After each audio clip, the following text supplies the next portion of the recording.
Welcome to Defy These Times, a podcast dedicated to the easy task of tackling the 21st century. It is a project born out of my conviction that doing so requires an interdisciplinary and intersectional approach to understanding our complex world. I'm your host Jibril Ayub, and in these episodes I bring you conversations at the intersection of politics, history, philosophy, culture, science, and all the fun stuff in between. The following episode was first published for monthly Patreon supporters. To become a monthly Patreon supporter, please head out to patreon.com/firethesetimes or check the website for other methods. You can become a supporter for as little as $1 a month. And if you cannot donate, you can still support this project by sharing with your friends and family and leaving a review on Apple Podcasts, Spotify, or wherever you get your podcasts. The music of this podcast is by Tarabeat. Here's the episode.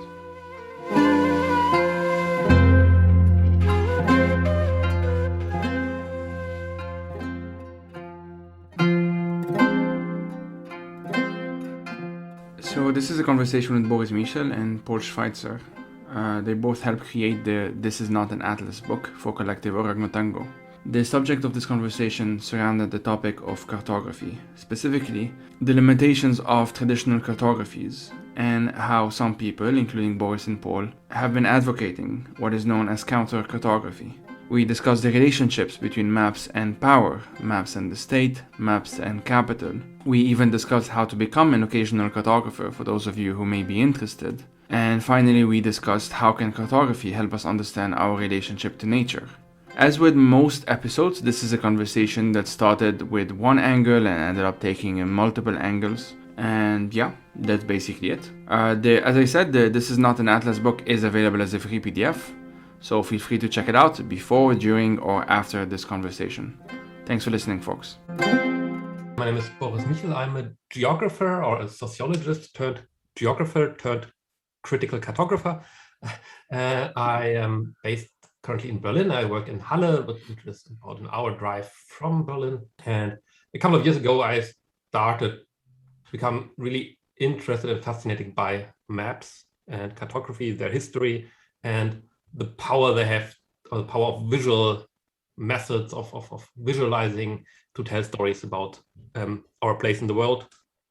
And that was one reason why I became interested in maps and cartography. And that's, I think, one reason why we started a project that took us a couple of years to produce This Is Not an Atlas.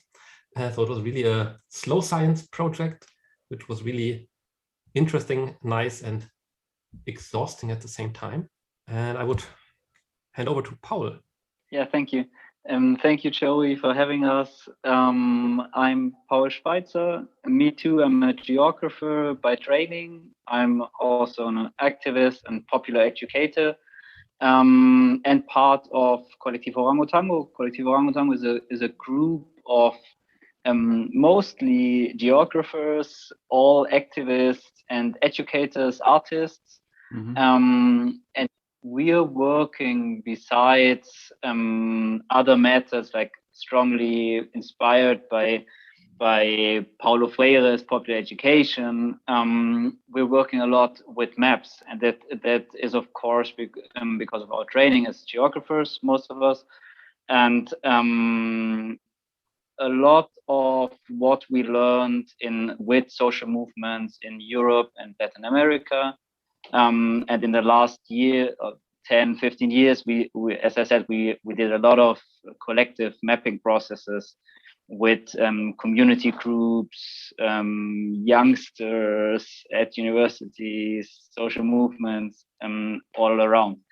And then some years ago, we got in contact also with Boris and started this Not an Atlas project. And maybe it's important to note also that Kollectiv Orangotango is not like a fixed group, but we're a group of mainly friends and a lot of people that we collaborate with all the time as Boris. So we are, and all of those people make part of Kollectiv Orangotango too. So that's also why the Atlas was published under the editors group named Kollectiv Orangotango Plus.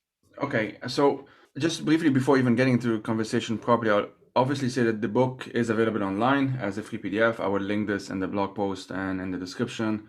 And since we're talking about maps, which are obviously very visual, there's going to be some limitations as to how we talk about it, obviously in an audio format. So anyone who's listening to this, if they're interested, feel free to check out the PDF after the conversation. I want to start a bit by just saying why This Is Not an Atlas was pretty impressive for me personally. And I guess I'll give some background, and even this will be a bit limited, and maybe if I forget some stuff, I'll think about them throughout the conversation. I'm from Lebanon, as listeners know by now, and it's a country that has only two land borders, Syria and Israel-Palestine, the state of Israel and the state of Syria. Both of them are extremely difficult, if not impossible, to actually cross. With Syria, it's extremely difficult for, I suppose, obvious reasons, and with Israel, it's actually illegal. It's just not possible to cross. It's also anyway heavily militarized. And growing up in that context, I've come to understand this reality as very violent, essentially. Not in the beginning. In the beginning, I sort of just took it for granted that this is how things are.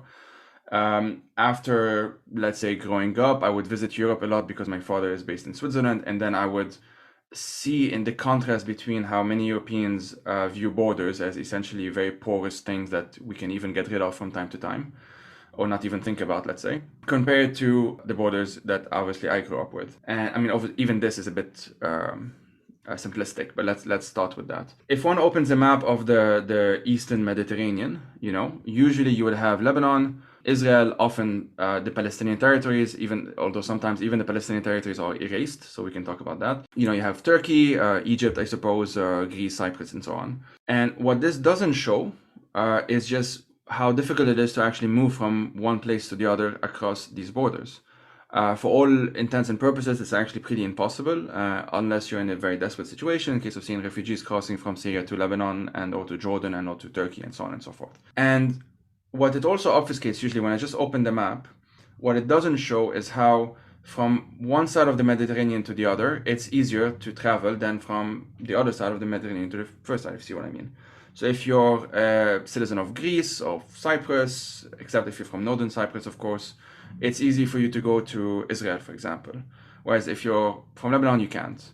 And if you're a Palestinian in Lebanon, that's even doubly difficult. Obviously, you can't even move in general. And I can go on and on and on. There is a sense of, the best example that I usually give is when I would go to the border in the south, so southern Lebanon, I would be closer to Haifa, where my grandfather is from, than I am to Beirut.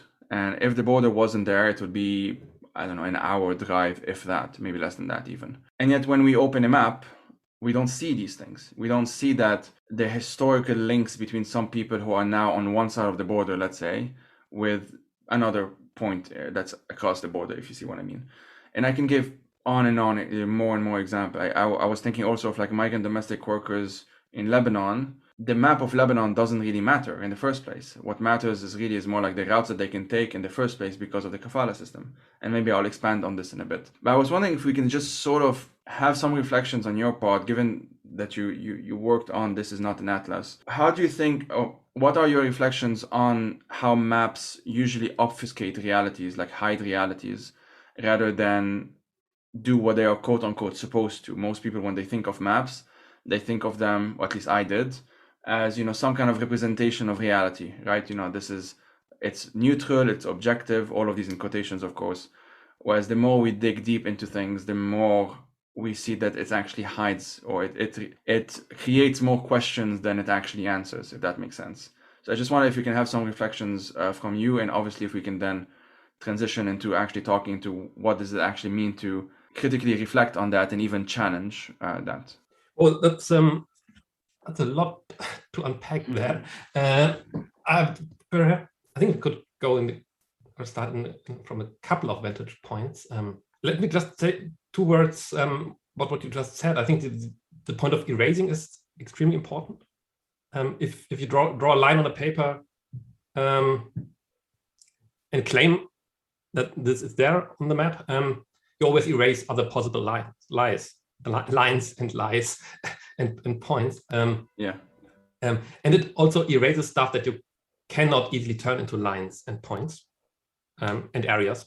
Those are the three things cartographers use. Or that are difficult to turn into lines or change the thing if you turn it into markers on a map, like memory, emotion, and stuff like that. And this drawing of lines is, I think, one central part of the power of maps. I think we will come back to the term power of maps and the different powers maps have later. But also, I think let's not forget that the power of maps is not only of erasing. It's not only repressive, but it's also very productive. It's productive on a very basic level to get us from point A to point B, and in a more complicated way in knowing who owns what land. It's important for property. It's important for establishing borders. You mentioned it's often important for producing spatial identities. Some of them you mentioned, producing a geo-body of nation, as Tongchai Winnichakul calls it. So I think erasing is important, but also the production. It is really, really important. And I think the other point you made when you said that the maps don't matter is that we often talk about maps as those things in an atlas or on a wall or somewhere. But I think it's equally important to talk about maps as practice. The looking at maps, the using of maps to navigate, the use of maps to restrict access, to establish border regimes and stuff like that. So I think that it's important to keep in mind that a map means different things to different people. I think that's very important when we talk about counter maps and counter cartographies. So counter to what and counter by whom. So, and I think that's the point where it gets political when we talk about maps and counter maps, counter cartographies. So that would be 2 points on what you just said. I think there's your question also, but I don't want to talk too long, is if we talk about counter mapping, counter cartographies, we probably should also talk about what's the problem with maps. And I think you directed us into that direction. So why do we need counter cartography, or why is the claim of the Atlas and of many, many people before that cartography needs some counter mapping, some counter cartography, and I think we need to talk about counter to what again, and we should talk about why we don't want to make an atlas. But anyway, say it's so loud that we refer to the atlas we don't want to make. So I think if that's okay, I can say a few more words on that. But I think it helps to, or I think one different. I'm not part of Kollectiv Orangotango, so I'm not coming from an activist background in the context of maps. So I'm coming from a more academic background. So my start with maps was really an academic discussion, that came from some kind of post-structuralist critical theory thing. And I think it helps to go back to, if we want to talk critically about maps and cartography, to an academic discussion in geography, in cartography, in history, that started somewhere in the mid-1980s and is often described as critical cartography. And that's a bit different to counter mapping. We can talk about that a bit more, but I think it's based mainly in academic discussion. Critical cartography can, I would say, be understood as a critical perspective on the practice and the discourses, ideologies of maps, and cartographies, and the perspective that looks at maps and cartography as, you could say, powerful discourses and ideologies to produce a relation between us and the world and make sense of the world in a spatial way, or they are social texts, as one of the key authors called it. And I think that links to the empirical examples you gave at the beginning. Those are authors in the 80s and 90s very frequently looked at the role maps played for the formation of the nation state, pro-colonialism, imperialism, those historical contexts where cartography and mapping really were central to establishing control over territories and people. So I think that's an important tradition. So the critique of the way maps were used in the history of the state and colonialism. And from there on, the perspective also asked not only claimed that maps are text, but also asked what kind of texts are those? So what's so special about maps? So it's obviously not a text like a text we read, but it's a kind of a visual argument that has some special and spatial properties. And I think we can talk about that later on, the way they spatialize social relations, how they fix social relations, how they make social relations very seemingly easy and simple. It's just a line. So what the social relation of a border becomes just a black line of ink, easily understandable by everybody. So there's a lot of impact, I think, if you want to criticize maps, but counter-cartography, I'd say, my last sentence, doesn't stop at criticizing maps, but I would say it turns the critique into a practical perspective, into a critical engagement with maps, and it's really a call for making other maps. Right. And that, maybe to catch up here, this can happen, I think, on so many different levels, because there's so much to challenge about traditional cartography. On first of all, probably on the level of what kind of use do we make, or do powerful actors make of cartography? So this traditionally, or the most clear image is, of course, maps that make part of the project of colonializing the world, or military campaigns, property ownership, nation state building, and all of that, right? So here it's really, it is not just that maps are evil, but the point is, what kind of use do we make of those maps, right? Then we can challenge traditional cartography, I think, on a level of content, like what is shown and what is not shown, as Boris said, and both in both ways, by showing persons, social relations in a certain way, or not showing them at all, this can become really violent, right? And then I think it is also important, when we talk about maps, to talk about aesthetics and ways of designing maps, like how are things shown, and to what kind of not only clear content, like facts, quote unquote, do this refer, but also like what kind of emotions do we provoke by certain aesthetics. And then something that's really important to us as Kollectiv Orangotango, but also as activists, educators, is the production process of maps, right? Because in a lot of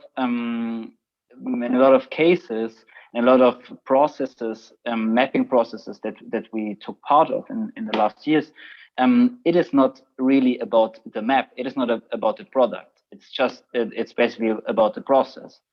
And maybe that we don't even, after weeks of collective mapping, we really do not keep any map or produce any map or something that can be shown around or so on, right? So sometimes it's just a process, and all of this can be called counter-cartography, I think. So there are, just to give an example, there are good reasons to use completely traditional means of designing maps, but inside or as a tool in a struggle, let's say, of indigenous communities to claim right on their land. So there, maybe it's not about experimenting with aesthetics. It is the most powerful there could be to use a completely conservative map in terms of aesthetic and elements, like graphic elements. But it is of course the point of how to use, and it's a counter map in that sense. I think it's important to remember, because there's a lot of discussion now on can a counter map be used, let's say, a Google Maps cartographic basis. I mean, I try to avoid this, but of course it can. It is really about the use we make, and can a counter map represent national borders, administrative borders? Again, we try to avoid, but unfortunately, in a lot of cases, it is we need to produce a map that is easily readable to everybody. And in the situation that we are in, most people like easily orient themselves on a map if it's like north up, Mercator projection, national borders on it, right? So just to make that clear, we are not dogmatic on none of that.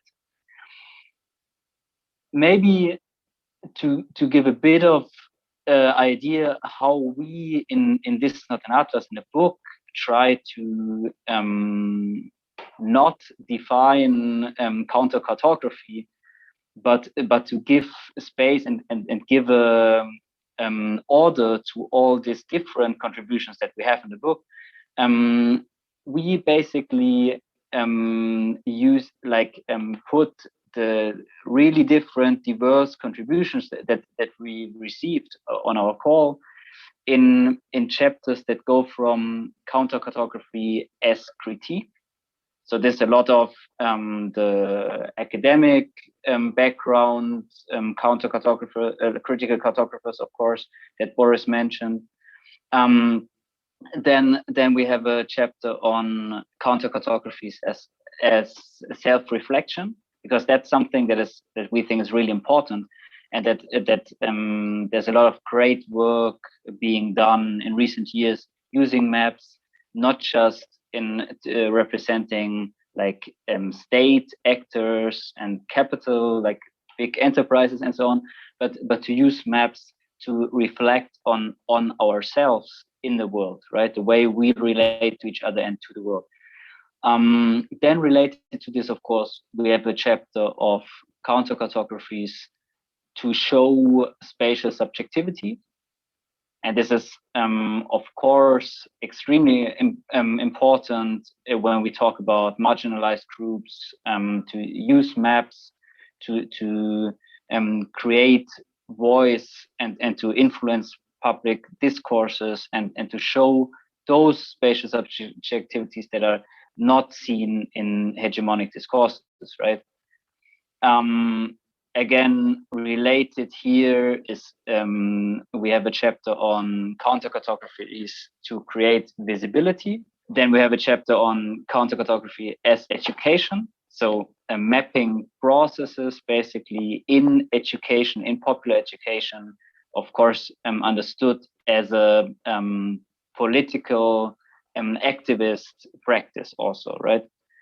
And to build ourselves as a way of emancipation, and maps in educational processes to reflect on problems that we have in our everyday surroundings and so on. Then we have counter-cartographies to create political pressure. That's I think there's a lot of well-known examples for this. Counter-cartographies that show violence, repression, things like that, right? Then something that's really important also, as we said, as I said, our background as collective is a lot of working with social movements. So what we learned a lot from the iconoclasistas, collective from Argentina, is to use counter-cartographies to tie networks, to get together and share everybody's problems, struggles, and so on, and to put them together on a common map, and to create political alliances and things like that. And then the first chapter actually of the book, This Is Not an Atlas, is counter-cartography as action, tools for direct action. And this can go from mapping. I think we have in a lot of cities now mapping empty housing lots, things like this. So as a tool for action to go occupy spaces, reappropriate spaces. But that can be also like maps to organize for manifestations and things like that, right? Really strategical uses of maps in certain situations of political struggles. Yeah, I think I'd keep it here to not talk too long on that, but we'll surely come back here. No, thank you both for this. Paul, you mentioned something really important about how maps can, or like the emotions that map can evoke, and I think that's really important and interesting, because often when we think of maps, it tends to be represented as such as like this is objective, right? Like it's an unemotional analysis that just represents reality and that's it. And if you're actually challenging that understanding, you might be the one being accused of either being too idealistic, naive, too emotional, or what have you. And so there's a lot there that would be quite interesting to get into a bit more. Would you mind just both of you just giving us some examples? Maybe it's just because, this is audio in the end for most people, and so it would be difficult to picture some of the maps. Can you just give us some examples of how or like, let's say, just some examples of counter-cartographies at work, let's say? Of course. So this is not Atlas, it's a collection of, I think it's 40 projects, 40 maps. As Paul mentioned, we made a call a couple of years for maps, like probably six years ago or something like that, and we received way over 100 submissions. So really from 100 different groups, really an extremely broad array of different maps. So it's really difficult to kind of, it was a long process to decide for those 40 maps.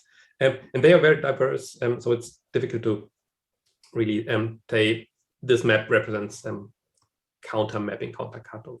So it goes in so many different ways.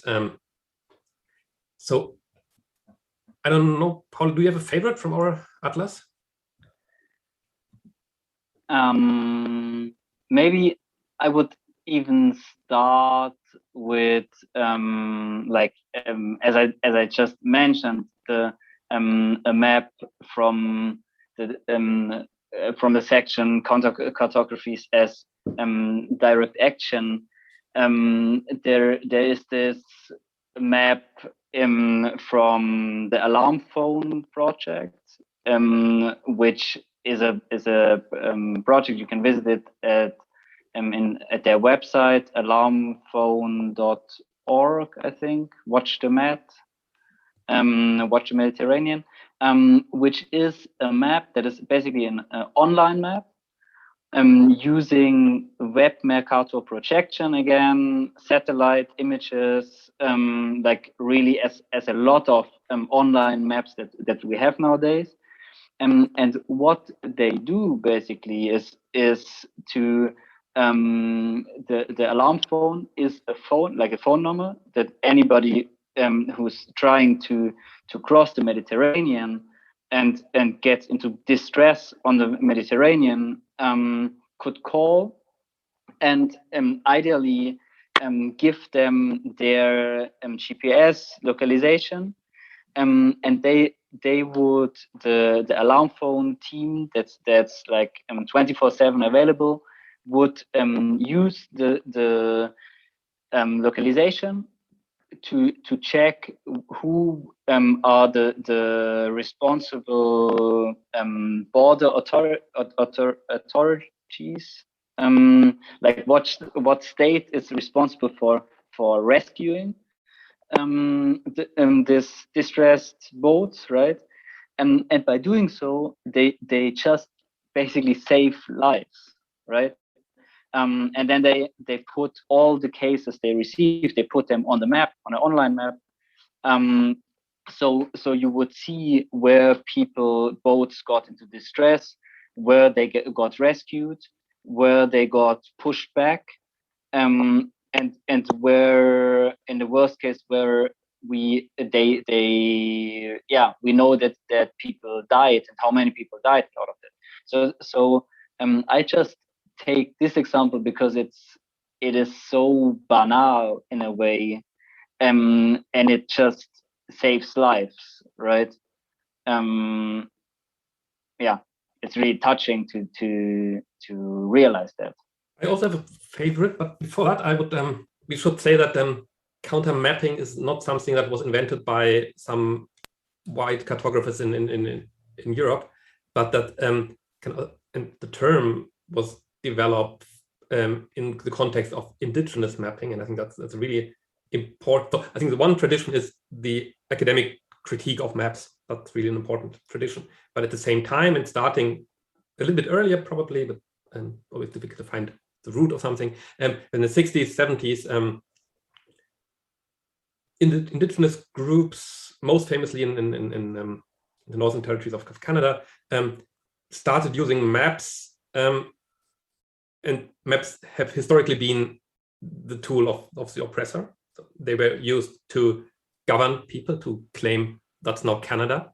And they started using maps made not by the instrument of cartography, but using oral history and other techniques and strategies to make maps to claim territory, to have your own map that then can be used in court to claim that this territory was stolen by a settler colonial state, or is claimed as private property by, I don't know, coal company, but historically it has been our territory. So I think that's a very important historical root of counter mapping. So really make your own, so kind of have other people draw the lines on the map, if you will. So cartography was an academic discipline by the state for commerce, capital, and so on, and to really take the power of the map, and the map is powerful in court and elsewhere, and appropriate in a way the power of the map to claim territory, claim land, and so I think that's a really important tradition of counter mapping. And we have a couple of examples of indigenous mapping in the atlas. Yeah, and I mean, this is really important, and actually transitions well to the next question, because I wanted to ask if you can expand on how, let's put it this way, what is the relationship between cartography, or let's say established cartography, hegemonic cartography, with the state and capital? And this is like a very broad and huge question, but just as much as we can to kind of flesh it out a bit, so it's not too abstract for listeners. Is it as simple as, I wrote it down as like, rulers and exploiters need maps to rule and exploit? You know, it can be as straightforward, in my mind, it can be as straightforward as that. The example of Canada, I suppose, would be one example of how this is straightforward. But yeah, how would you explain that? That's a difficult question, and I think the one that would need really a closer look at some case. And I think rulers and exploiters don't need maps; they can rule and exploit without maps. And historically, they have. So, and I think there's some kind of tendency to say maps have been here with us for like thousands of years. So they are the tool of the state and of private property. And because the Romans had some maps, and 13th century China had maps, and so on. But I think there's a good reason for making the argument that maps became powerful much later in the 17th century, with a number of important transformations. The emergence of the nation state, so a new idea of a state that is linked to space and territory in a different way than before. So it's really linked to a specific European history, to the power of the map, and it's linked to the emergence of capitalism, or early capitalism. So maps became really something that became much more popular and relevant for not every day, but for commerce in the 14th century in the Mediterranean. So with the expansion of the early capitalism in the Mediterranean, and then later on when private property was mapped, and the territory of the nation state was mapped to have your border, but also to govern within, so that then the maps became a powerful tool for the modern state, and then for private capital. But I don't think that the link is too deterministic, and I think the idea of counter mapping is to but while critical cartography really focuses on the state and capital, I think cartography and counter mapping is not so much interested in the state and capital as the users of maps, but more in taking the map away and kind of counter the monopoly of state and capital power over maps and everything else. And there also, I think it's important to realize that while critical cartography is still talking, and also for us, I mean, also from a libertarian perspective, it is always about criticizing national borders on a map. I mean, that's obvious, but we're really kind of, as Boris said, criticizing the cartography that emerged from the 17th century or so, and more basically, like when we talk about nation states, of course, a lot from the 19th century. So I think we need to look also on what is happening to dominant cartography right now, because it's changing a lot, right? I mean, with most maps in every day, and the most influential, powerful maps, of course, nowadays are not anymore the paper map, like static maps, but are online maps, as we know. So the actors behind those maps change. It's not that much about military and state institutions anymore. There's a lot of dominant yet crowdsourced or partly crowdsourced maps. And I think we need to stay awake to see what is happening here and what kind of cartography we are really talking about nowadays, and what kind of cartography we need to like apply our critiques on. But then again, I think, to come back to your question, the relation of cartography and the state, I think what critical cartography and then counter-cartography does a lot is, we could say it in the words of James Scott, when in his work Seeing Like a State, he mentions this, like maps are of course crucial instruments for seeing like a state, instruments of simplifying and making like creating legibility, and in order to control territory, control populations. So I think what we need to do as countermappers is to unsee like a state, and I think still mapping will always be simplifying, right? But we need to be conscious about the way in which we simplify, and the way in which this may violate the rights or feelings of actors that are part of that map or part of that territory and all of that. So I think it is a lot about like developing other ways of representing our world that are not state-centric, and to strategically use simplifications that are more go into a direction of the world that we want to create, right? And then I think that counter mapping in this sense really needs to commit to like acknowledging the uniqueness of certain spaces, like, you know, that we use icons to show something, but the icon is always the same.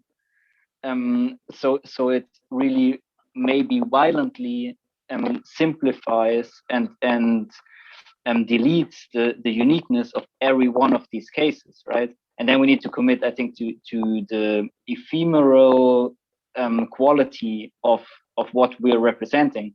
I mean, in the time we create a map about, let's say, urban struggles in Berlin, the situation may change already completely, like the weeks or months that we take to produce that map. For a really simple example, right? So we really need to acknowledge this, that we're not representing the world as it is, but we're representing the world in a simplified manner from one point of view, like our specific point of view in a specific moment in time.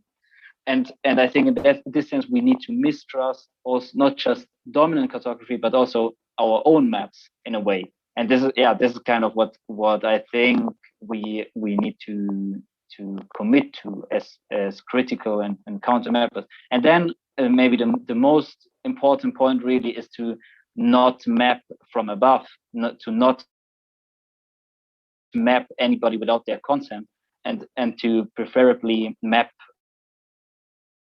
together with communities, with the subjects that are represented on the maps.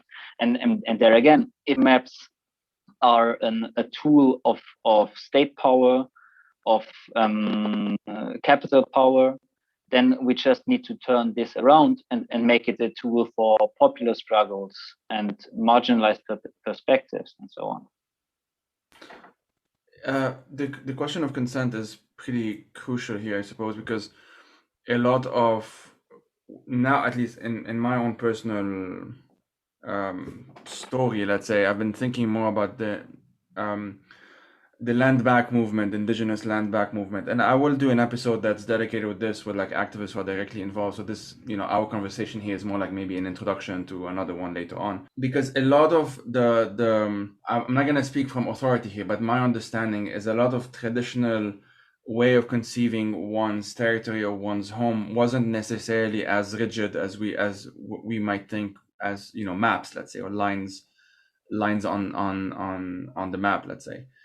That being said, we already did we did talk about this quite a bit, so feel free, we can skip this if you don't want, but I wonder if it's possible to talk a bit more about how can traditional cartography, I don't know how to call it, established cartography, let's say, usually how people think of it, how can it affect those being mapped without their consent? So I mean, indigenous groups, I guess, would be an obvious one, although I don't want to presume the knowledge or lack of knowledge of listeners. So if we can talk about this anyway, and I'll see how to then link it to because I do have some examples of my own personal experience from Lebanon as well, but I would like to hear your thoughts on this first, if that's okay, of how can cartographies usually, how have they affected those being mapped without their consent? And I know this is also a broad question at the same time. Yeah, I think historically it made populations governable by the state. So the state used maps and statistics and whatever to know where people are in order to govern, so without their consent. I think the issue of indigenous mapping, without me knowing too much about it, but I think the dilemma is, in order to claim your territory, you have to speak in the language of territory. Yeah. And not speaking in the language of territory was one kind of strategy to that was used by settler colonialism to get the territory, because the indigenous groups didn't claim the territory as their property, because property is a different concept. So in a way, those groups had to submit to the Western concept of territory and property in order to get their land. So I think that's a dilemma, because in the court of law you have to speak in the language, and I think the groups used it strategically to claim territory, and often, in some cases, really successful, as in the case of Northern Canada. And I think there's a tension between indigenous epistemologies and the cartographic rationality or gaze. And I think the other forms of indigenous mapping cartography tried to develop new strategies of representation. But I don't think that they help in the court of law so much. But they help to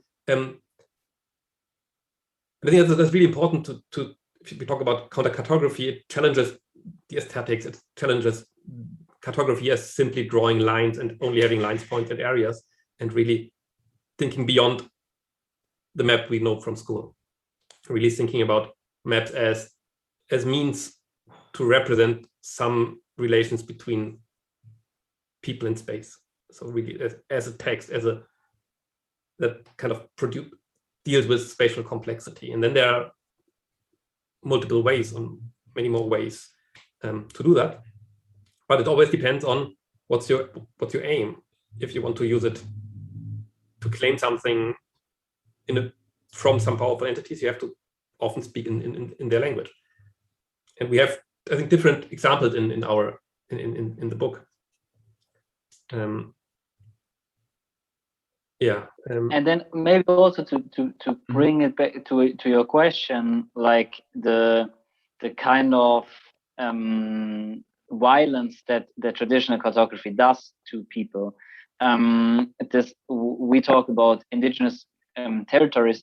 It's rather obvious, or being like also urban populations being displaced because of property conditions, all of that. But then also think of a case that I work, a context that I work in a lot with urban youth, let's say, that would like they come out the metro station in their peripheric neighborhood and look at the map there. There's the map of the neighborhood. And that map just does not represent their neighborhood in the sense of course, there's the streets and things, but then the relevant institutions on that map are not relevant at all to them. Right. And relevant ways or meeting points or really spaces of their everyday lives are not on the map. And this is where we, I think, need to reappropriate cartography from our everyday lives perspectives. And this is also what we see in collective mapping processes, like the moment in which we ask people to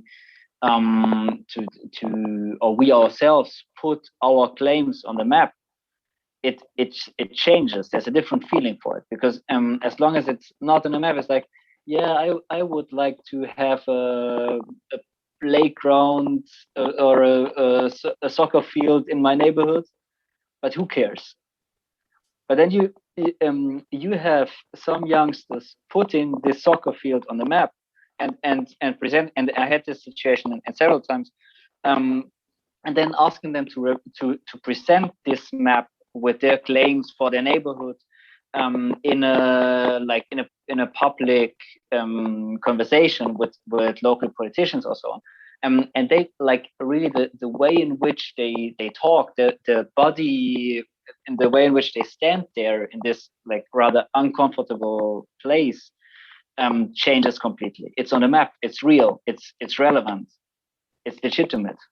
Right. I mean, okay. So even on that note, like if we want to think of how to encourage or promote more what we're calling like bottom-up approaches, right? There's a really amazing section in the book, I think you call it How to Become an Occasional Cartographer. And, if one of the primary aims of counter-cartographies is, and I have a quote here, the use of maps as tools for the production and visualization of geographic knowledge, end quote. So from what I understood, this is precisely what critical geographers, cartographers, etc., were skeptical about when it comes to most maps. And I think we definitely discussed this, like we went through this in this conversation. And in other words, like most maps claim to represent something accurately, in quotation, objectively, in quotation, etc. And critical geographers disagreed with that. Okay. So with that in mind, how can occasional cartographers change that? And let's say myself or even listeners, hopefully, who knows, are interested in becoming occasional cartographers. What are certain things that they can, other than read the book, which I would recommend that they do anyway, what are certain things that, they can think of or they can work on and so on? No, it's nice you mentioned this, because it's really also for me the manual part, how to become an occasional cartographer, is the part that I really love in the book. And it is basically, let's say, the project of Kollectiv Orangotango is to popularize cartography, right? Or to come back to the terminology that Boris suggested. If cartography is, if maps can be understood as text, then we would say we need to, or what we would like to achieve, also with not an atlas, is a cartographic alphabetization, in the Paulo Freirean sense of alphabetization, not just of reading the map, but of critically reading it in relation to my everyday life, and to the spaces that I live in, and to be able to do the two things, right? To read maps critically, and to produce maps ourselves. And I think for me it is not like critical cartographers, counter mappers have done a lot to develop other ways of doing cartography. But I'm really looking forward to see a lot more diverse groups doing maps, and doing maps in different ways, and not just as we do in a lot of workshops, like putting icons on paper maps, which is really like close to what traditional cartography was, but to engage other forms of knowledge in other forms of creating maps, other materials also, like use textiles. There's some examples of that also in the book. Use sound, non-visual modes of mapping is something that interests us a lot, because other sensations, of course, can appeal to other forms of knowledge and emotions also. I would like to be able to do maps, create maps with smell, also something that is still seems nearly impossible, but we may find ways to do that. So I'm looking forward to have everybody participate in this project of all of us being occasional cartographers. Yeah, but I would totally agree, and let's all become those occasional cartographers. But I would, because you said, isn't that kind of a contradiction to what we said before, that maps are dangerous stuff? They essentialize, they fix. It's so difficult to be ambivalent in a map. You have a line or you have not a line. So it's really, the cartographic gaze is from above. It's kind of the map is the view from nowhere, in a sense. So it's really simplistic. Dennis Wood put it nicely somewhere that what he hates about maps is their certainty. They really know the stuff, and you should be skeptical about people claiming they know what it's all about. And it's difficult to be vague in a map. So I think beyond being an occasional cartographer, you also should be a skeptical cartographer, or remain a skeptical cartographer, and not only be skeptical about other people's map, be skeptical about your map. I think reflexivity and positionality are key to critical cartography. And I think it also means to think in every case, when you would like to do a map, is the map a useful tool? Is it helpful? Or what can maps can do a lot of harm, and your map can do a lot of harm. And if you want to address your topic by maps, you should think about if a map is a good tool or not, if it's dangerous. So, and I think that there are topics where I can't think of a good use of maps. I think mapping crime, for example, I don't think that crime mapping can be helpful. I think it's always ideology what's produced, because you spatialize something, and that's always take something away. So really be skeptical and make great maps. Yeah, like in that example, you would always have a specific definition of crime, which usually doesn't include stuff like environmental crimes or financial crimes or other stuff. It's usually limited to, I don't know, property crime or theft or that kind of stuff usually. I have a couple of more questions. I'll ask the last one first, actually, because it's related to what you were talking about now. Like, the both of you co-wrote a paper last year, I think, or released it last year anyway, which is entitled, this is going to be complicated, This is Not an Atlas, an Atlas, on the pitfalls of editing a global collection of counter-cartographies. Okay, this was a mouthful. As a way of critically reflecting on the book, obviously, and the practices behind it. And given that, Boris, you just mentioned that even occasional cartographers have to be, it's not just that like your intention has to be good, which, maybe is step one, but there are certain things to take into consideration and whatnot. So I'm just curious, like, if you can tell us what were some of the conclusions of that paper, like, this is not an atlas, and if yes, what does that mean? If no, what does that mean? Go for it. I don't think we answered the question from the title, to be honest. Fair enough, but yeah. I still like the title. The open question. But look, the paper was part of a theme issue of a journal, that is really cartography. And the special issue was on decolonizing the map. And we saw the column and thought, that's a great opportunity to think, because we claim This is Not an Atlas is a global collection. So we claim some sort of universality, which we are skeptical about, but nonetheless, it's somewhere in the title. And there's a map there's a map of the world on the cover of the book. So we play with that a bit, but nonetheless, it's a bunch of white, mostly men, all of them somehow related to German academia, so making a global map with a lot of decolonial content, but nonetheless, something we should reflect on. And we had some great feedback, and the book sold phenomenally. So it was a success, but we had some some reservation by people, primarily from the global south. And what a book like that represents, what kind of, it's a 5 kilo heavy thing that's really looks beautiful on a coffee table, but it's probably not useful in many other contexts we didn't think about. So a lot of problems, or some problems emerged, and we asked ourselves how we would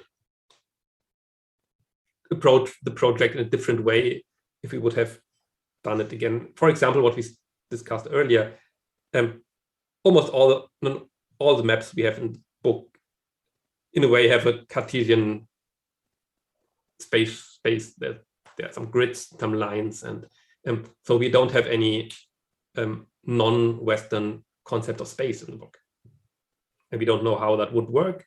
We don't know any people who do it, so there's a reason why it's not in there. But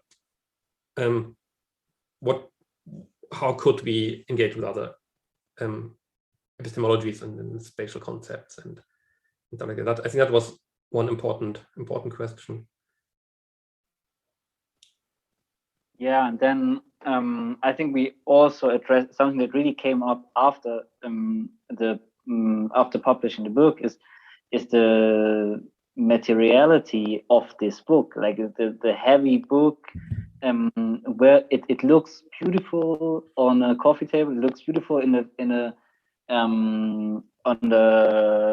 book place, in the library or wherever. But it's not so practical if you want to go out with your backpack, take the metro and bring it back to the streets if you want, right?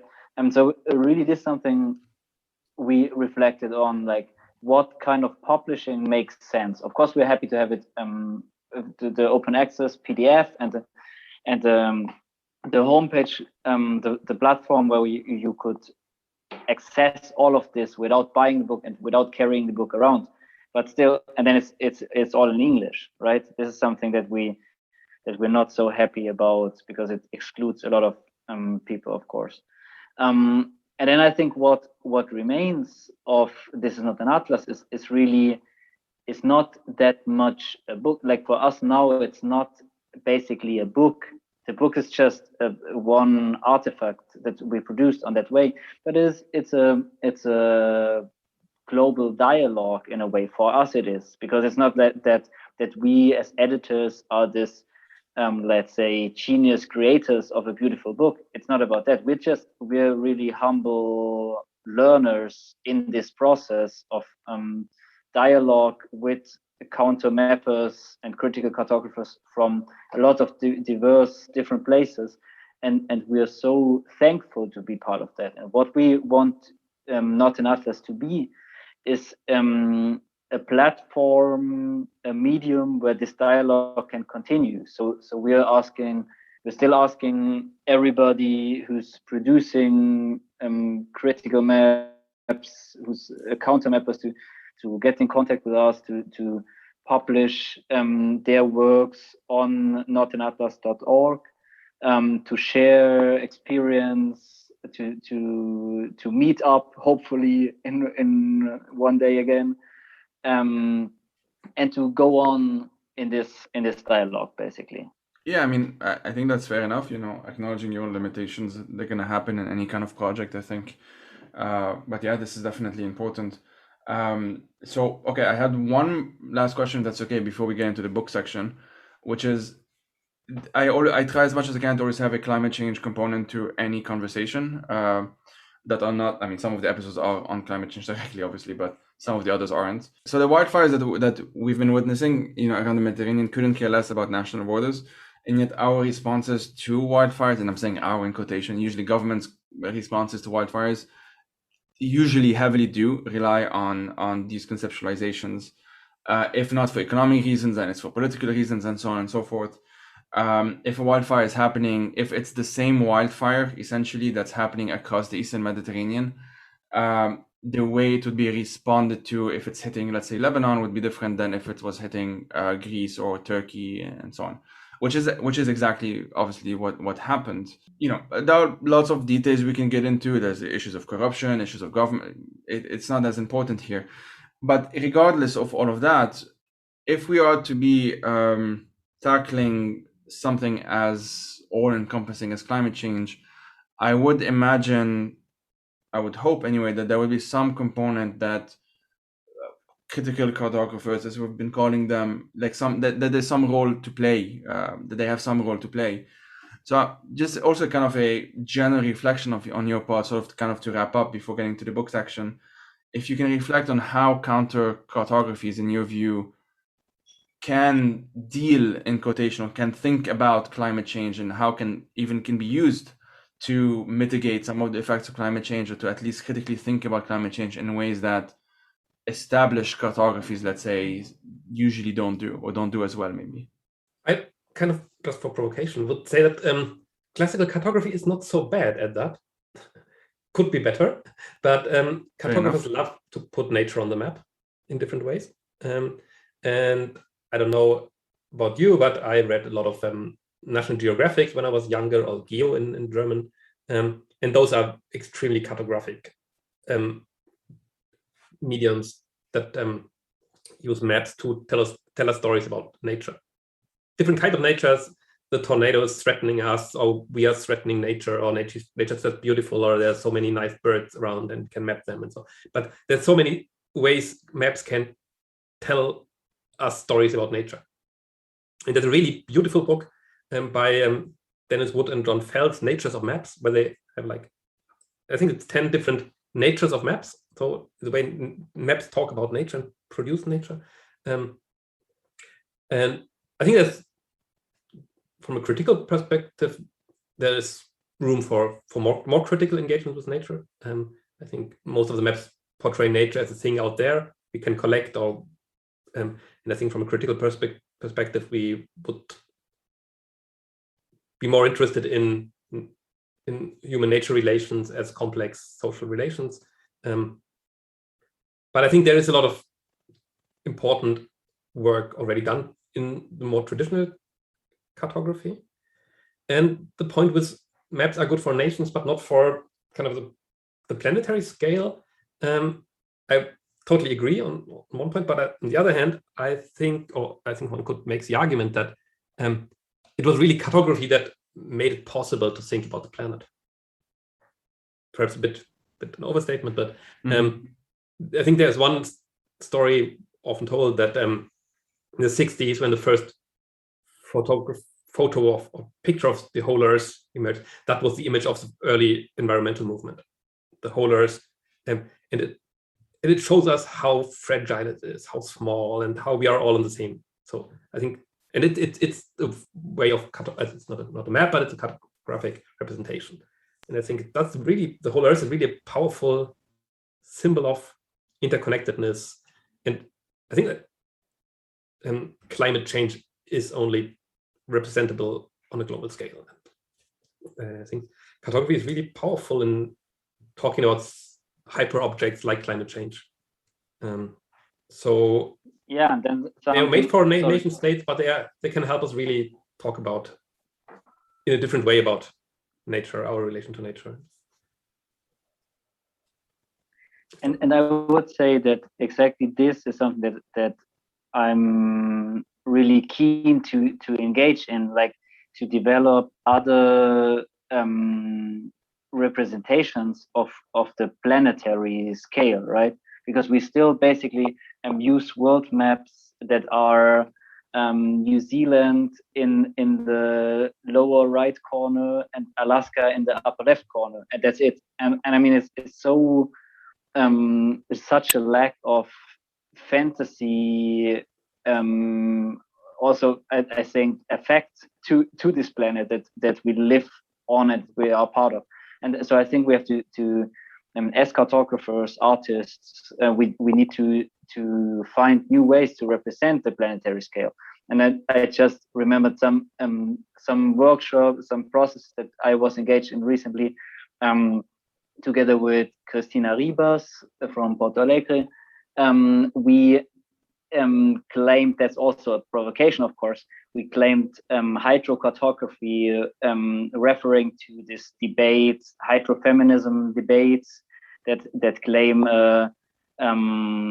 like to overcome anthropocentric feminist discourses also.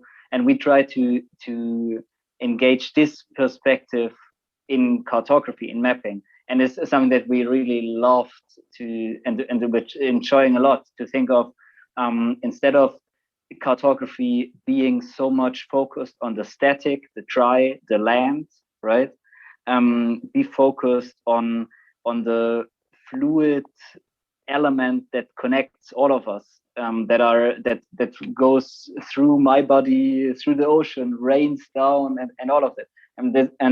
And we claim that this is something that could be applied also on an aesthetic level to use, instead of, we talked a lot about the straight line, the straight demarcation that is so dominant in traditional cartography, to get rid completely of the straight line and say hydrocartography would use rather stains, drops, opaque shades of colors, things like that, to include the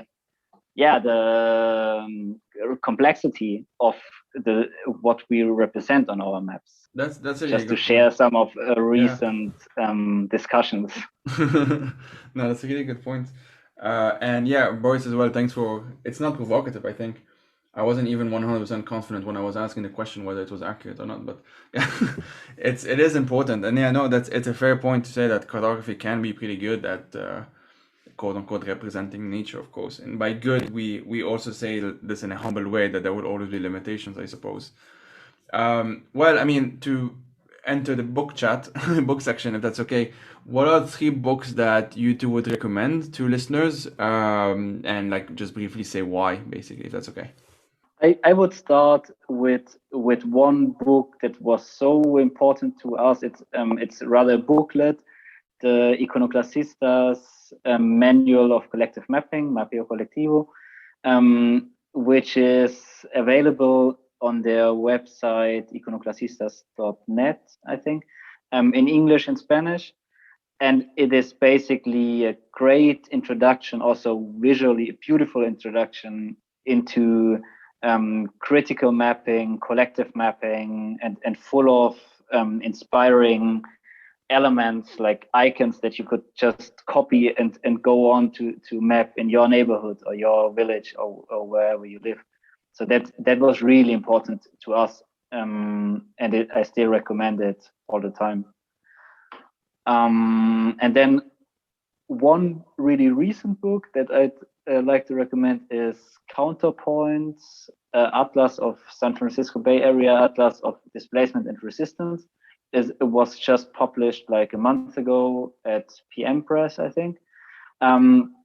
It is a atlas edited by the Anti-Eviction Mapping Project from San Francisco Bay Area, and they are such. Their work is so inspiring in the sense of combining professional, academic cartography, digital cartography, analog mapping with community activisms, also with a lot of forms of activism, a lot of combining mapping with different artistic methodologies, and really making a change in building political pressure against gentrification, displacement in the Bay Area. So it's really inspiring, great work, and beautiful to have their work concentrated in this atlas.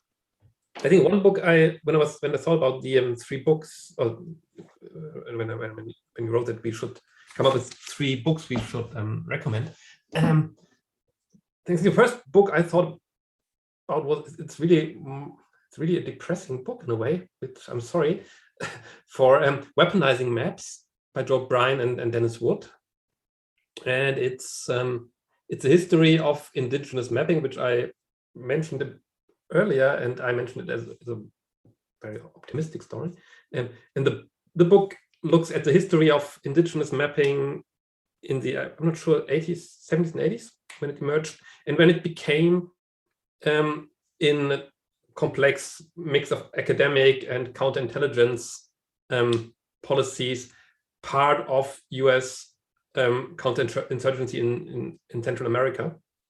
And not only that, but it also really corrupted, if you will, a lot of academic geography, or a couple of geographers engaged in military-funded critical cartography. And I think it's a really important book that highlights that none of that is innocent. And you mentioned the good intentions can be turned, and maps produce powerful knowledge, and sometimes you cannot control what the knowledge is used for. So as I said, it's a bit depressing, but it's, I think, a great and very important book to again remain the skeptical cartographer.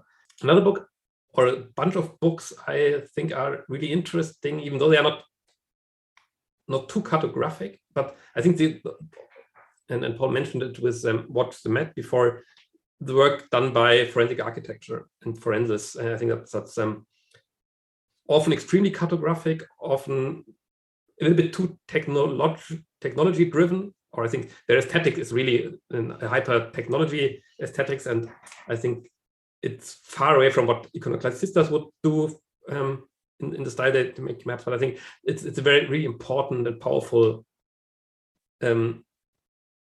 attempt to tell spatial stories and be reflexive and claiming to produce truth, but really being aware of your own situated position and so on. So I think that's, at least it's very inspiring, I think. And the third book is, I just mentioned, Natures of Maps. It's just a beautiful coffee table book with beautiful maps you can look at, and it's great fun. I think we've proposed quite a number of beautiful coffee table books, including yours. Quickly on forensic architecture, I didn't work with them yet, although with Bellingcat, I interviewed Elliot Higgins last year, one of the founder of Bellingcat, and I will have, although it's not confirmed yet, the authors of an article that was published on Bellingcat called, I've opened it here, Yemen's Disappearing Date Palms, applied environmental OSINT, open source investigation, and how like basically environmental open source investigation, obviously you will use cartography to do that as well. So this is another example of how this can be used as a form of action. I mean, journalism first, but then people who read it can then use this as a form of action as well.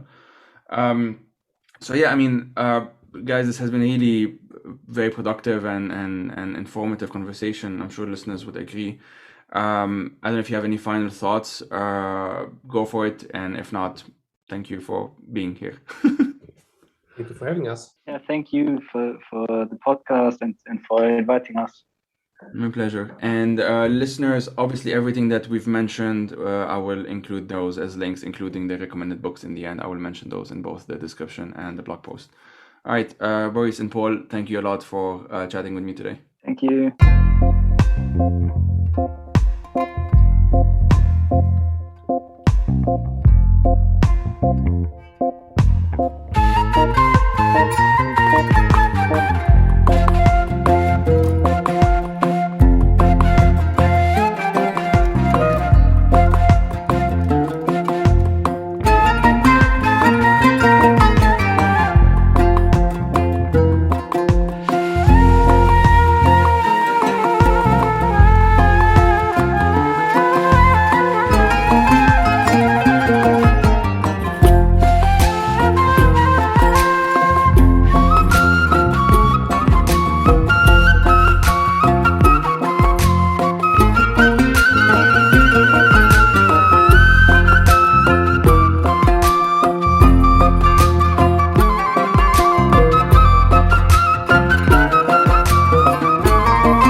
Fire These Times is made possible by supporters on Patreon. If you'd like to support through a monthly donation, you can head out to patreon.com/firethesetimes.